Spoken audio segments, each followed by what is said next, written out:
Al-Ansar Academy presents Stories of the Prophets, adapted from Bahrul Midad publications. This is the story of Musa alayhi salam, part 2. Many years later, Musa alayhi salam decided to go back to Egypt with his family. On the way, they got lost. It was cold and dark.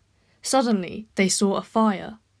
Musa alayhi salam told his family to stay there so he could go and see what it was. When Musa alayhi salam went, he heard a voice saying, "O Musa, I am your Lord." Allah spoke to Musa alayhi salam and told him that he had been chosen to be a prophet. Musa alayhi salam carried a stick with him. He was ordered to throw it on the ground. When he did that, the stick turned into a snake. Musa alayhi salam became scared, but Allah told him not to worry. Then Musa alayhi salam was told to put his hand under his arm. When he did, his hand started to shine. These were two miracles Allah gave Musa alayhi salam. In the time of Musa alayhi salam, everyone would do magic. So Allah gave Musa alayhi salam a miracle which no magician could beat. Allah ordered Musa alayhi salam to call the people towards Allah. The people of Fir'aun had become very bad. They would not worship Allah and hurt other people. Musa alayhi salam was scared that the people might kill him because he had killed one of their people. He told Allah about this, and Allah told him not to worry.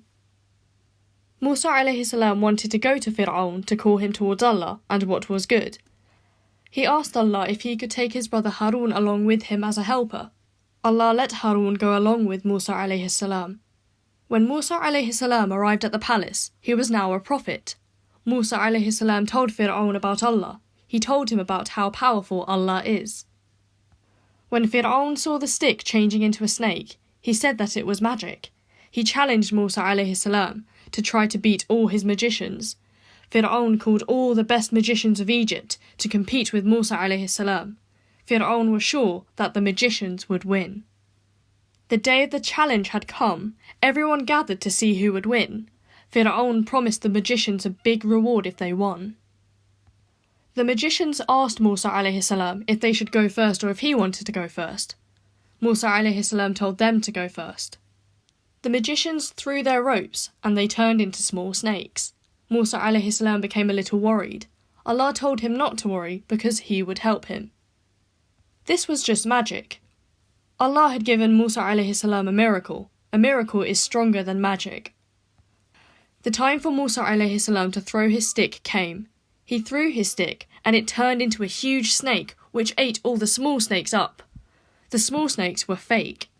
People looking thought they were snakes, but really they weren't. When the magicians saw what had happened, they knew that this was not magic. It was something special from Allah. They all went into prostration and said, "We believe in the Lord of Musa and Harun." When Fir'aun saw this, he was very angry. He told the magicians that he would punish them by cutting off their arms and their legs. Allah protected Musa alayhi salam and showed the people the power of Allah. Fir'aun was very angry, so he started to treat the people of Musa alayhi salam even worse. Allah told Musa alayhi salam to carry on trying to call Fir'aun towards good. Allah told Musa alayhi salam to speak kindly to Fir'aun, even though he was so evil. We learn that no matter how bad someone is, we should always speak kindly. Who could be worse than Fir'aun? But Allah still told Musa alayhi salam to speak kindly to him. Even after explaining so much to Fir'aun, he still did not listen.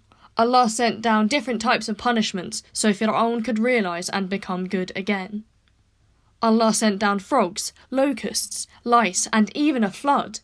Even after all these punishments, Fir'aun carried on how he was. When a punishment would come, the people would beg Musa alayhi salam to tell Allah to take it away. They would promise they would become good and start believing in Allah. They would promise that they would stop hurting people. But this was all lies. Whenever Allah would take the punishment away, they would become bad again.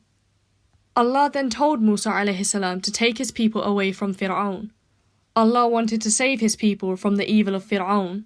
Musa alayhi salam took all of his people with him. When Fir'aun found out that they had all run away, he sent his army to find them. After a while, Musa alayhi salam and his people reached a dead end. There was nowhere to go. There was a sea in front of them and a huge army behind them. They could hear the army running behind them. All the people started saying and complaining, "We have been caught." Musa alayhi salam said, "Never! Allah is with me and He shall help me." Allah told Musa alayhi salam to hit his stick on the water. When Musa alayhi salam did this, the water suddenly made 12 pathways for each family.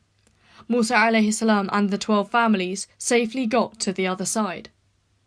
When Fir'aun saw what had happened to the sea, he told everyone, "Look how the water has opened up for me." He went inside the water with his whole army, trying to catch Musa alayhi salam. When Fir'aun and his army reached the middle of the sea, Allah told the water to crash down on them. The water came crashing down, and Fir'aun and his army all drowned. Allah saved Musa alayhi salam and his people from the evil of Fir'aun. There are two main lessons we should learn from the story of Musa alayhi salam. We have to trust Allah. We might think that something is bad, but later on it might turn out to be good. We should always remember that Allah is the most wise. He knows about everything. He knows what is good for us and what is bad for us. Look how Allah returned Musa alayhi salam back to his mother. And finally, we learn that no matter how bad someone is, we should always speak kindly. Who could be worse than Fir'aun? But Allah still told Musa alayhi salam to speak kindly to him.